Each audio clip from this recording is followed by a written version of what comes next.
Kagulat World, opisyal na, muling magsasanib puwersa ang Philippine tennis sensation na si Alexandra Ayala at ang American legend na si Venus Williams. Kinumpirma ng WTA at ng Mubadala DC Open na sasabak ang tinaguriang Dream Team sa women's doubles event sa Washington, D.C.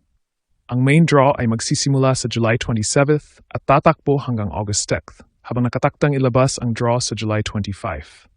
Hindi ito simpleng celebrity pairing. Si Venus ay may 14 Grand Slam women's doubles titles, kasama ang kapatid niyang si Serena Williams, 22 WTA doubles titles at 3 Olympic gold medals sa doubles.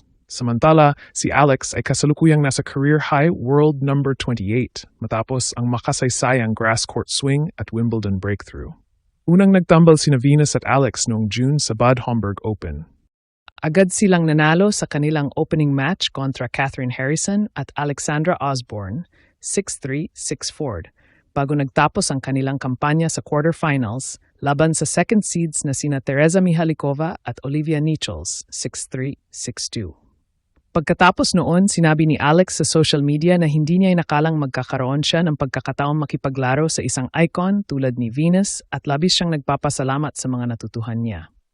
Ngayon, hindi na ito one-time dream partnership. Pinili nilang bumalik bilang magkatandem at parehong sasabak din sa singles. Mas malaking stage, mas mabigat na field, at mas mataas na expectations ang naghihintay sa kanila.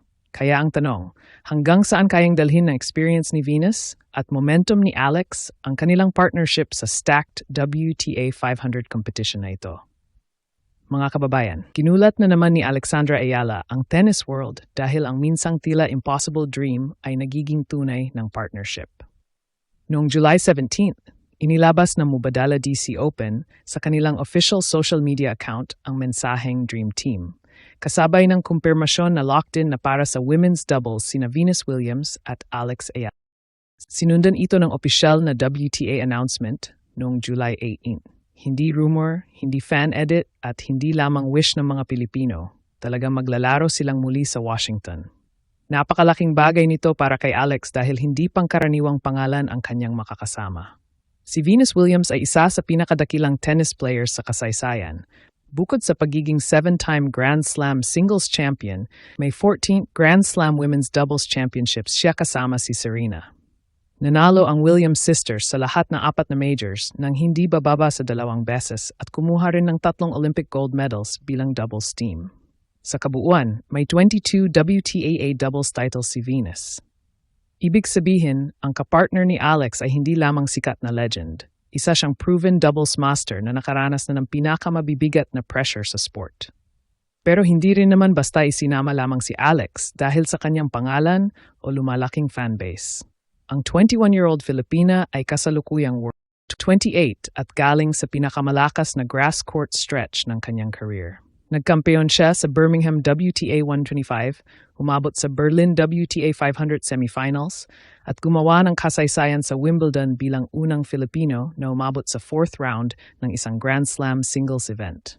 Binoto rin siya bilang WTA Star of the Grass Court Swing matapos makakuha ng halos 90% ng fan vote. Kaya sa Washington, hindi na siya papasok bilang batang player na nakiki-experience lamang. Papasok siya bilang isang top 30 singles star na may kumpiyansa, momentum, at lumalaking international following. May tunay na foundation na rin ang kanilang partnership. Sa Bad Homburg, noong June 24, tinalo nina Ayala at Williams sina Catherine Harrison at Alexandra Osborne sa straight sets, 6-3, 6-4. 1 oras at 10 minuto lamang ang kanilang kinailangan para makuha ang unang panalo bilang tandem. Hindi perpekto ang lahat, pero malinaw na kaya nilang mag-adjust agad sa isa't isa kahit unang tournament pa lamang nila bilang magka-partner. Sa quarterfinals, nakaharap nila ang second-seeded team nina Teresa Mihalikova at Olivia Nichols na nanggaling sa championship run sa Queens. Doon natapos ang kampanya nina Alex at Venus, 6-3, 6-2. Ngunit ang pagkatalong iyon ay hindi ibig sabihin na bigo ang eksperimento. Sa katunayan, ang pag-abot sa quarterfinals sa kanilang unang pagsasama ang nagbigay sa kanila ng sapat na dahilan upang subukan ulit ang partnership. Ngayon naman sa outdoor hard courts. Pagkatapos ng Bad Homburg, ibinahagi ni Alex kung gaano kahalaga sa kanya ang experience. Ayon sa kanyang social media post, hindi niya inakalang darating ang pagkataong makipaglaro sa isang icon tulad ni Venus. Sinabi rin niyang labis siyang nagpapasalamat sa pagkakataong matuto mula sa American legend. Ang mensaheng iyon ay nagpapakita ng respeto ng batang Filipina. Ngunit ang muling pagpili ni Venus na makipaglaro kay Alex ay maaari ring basahin bilang magandang senyales. Walang inilabas na detalyadong paliwanag ang kampo ni Venus tungkol sa desisyon, kaya hindi natin dapat sabihing siguradong siya mismo ang personal na humiling kay Alex. Pero makatuwirang isipin na naging sapat na positibo ang una nilang experience para aprubahan ng dalawang kampo ang reunion. Mas exciting dahil hindi ordinaryong doubles field ang naghihintay sa kanila. Ang top-seeded pairing ay sina Sara Errani at Nicole Melichar Martinez. Kasama rin sina Erin Routliffe at Aldila Suchedi, Miyu Kato at Juliana Olmos, Ana Danilina at Leila Fernandez, at defending champion Shui Zhang kasama si Janice Chen. Ayon sa tournament organizers, ang pinagsamang ATP at WTA doubles field ay may 18 Grand Slam doubles o mixed doubles champions. Kaya halos bawat round ay maaring maging high-level test. At narito ang malaking twist, parehong sasabak sina Alex at Venus sa singles draw.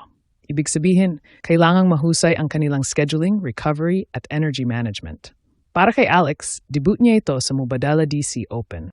Para kay Venus, pagbabalik ito sa tournament kung saan umabot siya sa doubles quarterfinals noong nakaraang taon kasama ang American na si Hailey Baptiste. Hindi pa inilalabas ang kanilang first-round opponent. Ang official draw ay nakatakda sa July 25th. Pero bago pa man malaman kung sino ang haharapin nila, malinaw na ang mensahe ng tournament organizers. Headline attraction ang Ila Williams partnership.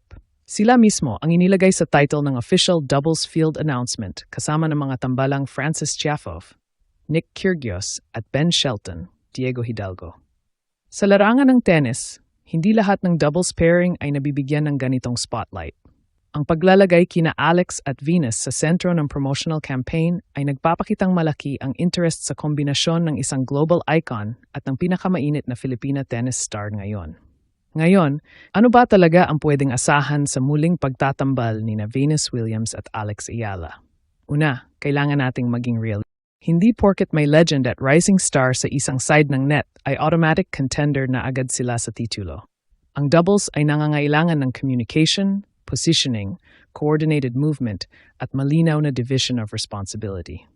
Maraming specialist teams sa Washington ang mas matagal na magkasama at mas mataas ang doubles ranking. Pero may dahilan kung bakit intriguing ang kanilang combination. Sa papel, pwedeng magdala si Venus na mahigit 3 dekada ng championship experience, court awareness, at kaalaman kung paano mag-handle ng pressure points. Si Alex naman ay maaring magbigay ng youth, speed, left-handed variety at aggressive energy mula sa baseline.